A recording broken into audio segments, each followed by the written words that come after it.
एक बदसूरत, गरीब और मोटा लड़का जो पूरी तरह अकेला है, एक दिन उठता है और पाता है कि वह किसी और के शरीर में है। अब वह लंबा, हैंडसम और परफेक्ट बॉडी वाला इंसान बन चुका है। कहानी शुरू होती है एक लड़के ह्युन-सुक से, जिसे स्कूल में लगातार बुली किया जाता है। वह कुत्ते की तरह बर्ताव करता है, फिर भी उसे पीटा जाता है। घर आकर वह अपनी माँ से कहता है कि वह स्कूल बदलना चाहता है और गुस्से में आकर अपनी माँ पर ही चिल्लाता है। अगले दिन जिम क्लास में भी उसे तंग किया जाता है और एक लड़का उसे थप्पड़ मारता है। उसी वक्त उसकी माँ स्कूल पहुंच जाती है और उस लड़के को रोकती है, लेकिन इससे ह्युन सुक और ज्यादा शर्मिंदा हो जाता है। घर पर उसकी माँ बताती है कि वह स्कूल ट्रांसफर की बात करने गई थी। वह कहती है कि वह सोल में स्कूल बदल सकता है, लेकिन उसे अकेले रहना होगा क्योंकि वह अपनी नौकरी नहीं छोड़ सकती। ह्युन सुक सियोल के एक गरीब इलाके में शिफ्ट होता है। उसका कमरा छोटा होता है, लेकिन वह नई शुरुआत से खुश होता है। शहर में वह एक लड़की से टकरा जाता है और चौंकता है जब वह माफी मांगती है। वह सोचता है कि अब वह एक नया इंसान बनेगा, लेकिन उस लड़की को वह डरा देता है। बॉयफ्रेंड आता है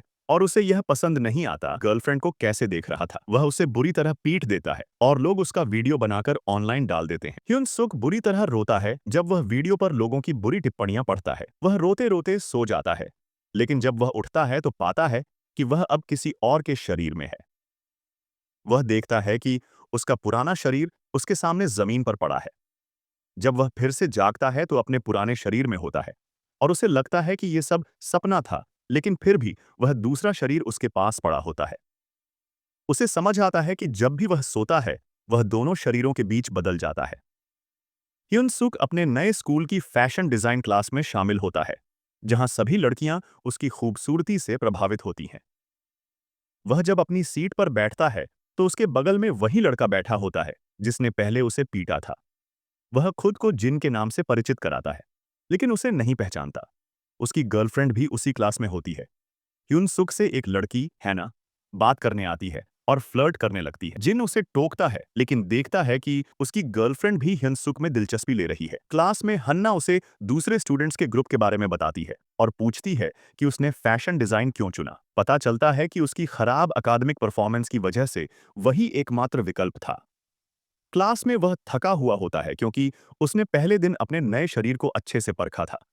वह सो जाता है और अपने पुराने शरीर में वापस जागता है, फिर दोबारा सोकर वापस बदलता है और हन्ना उसे जगाती है। ह्युन सक रात की शिफ्ट में काम करने के लिए एक कन्वीनियंस स्टोर में नौकरी लेता है, लेकिन इंटरव्यू में वह अपने नए शरीर में जाता है।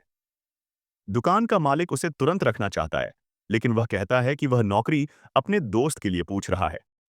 बाद में जब वह अपने पुराने शरीर में जाता है तो स्टोर मालिक उसे देखकर निराश होता है, लेकिन वह अपनी स्मोकिंग ब्रांड्स की नॉलेज से उसे प्रभावित करता है और नौकरी मिल जाती है।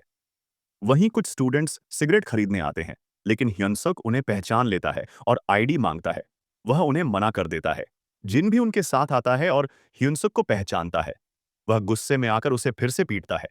इस बार वे उसकी न्यूड फोटो भी खींच लेते हैं ताकि वह पुलिस के पास न जाए। अगले दिन स्कूल में जिन और उसके दोस्त उसकी पिटाई पर हंसते हैं, लेकिन ह्युनसुक उन्हें जवाब देता है। जिन उसे फिर मारने की कोशिश करता है, लेकिन एक और स्टूडेंट जे बीच में आकर रोकता है। जिन फिर से हमला करता है, लेकिन ह्युनसुक जो पहले इतना पीटा गया है, अब पंच पड़ सकता है और अब उसके पास एक ऐसा शरीर है जो रिएक्ट कर सकता है, तो वह जिन के सारे पंच आसानी से चकमा देता है और उसे पेट में एक ही मुक्के में गिरा देता है।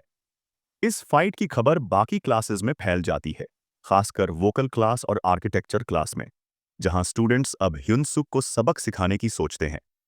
रात को ह्युनसुक एक संदिग्ध लड़के को चोरी करते देखता है। वह उसका पीछा करता है, लेकिन पता चलता है कि वह तो बदमाशों के लिए चोरी कर रहा था।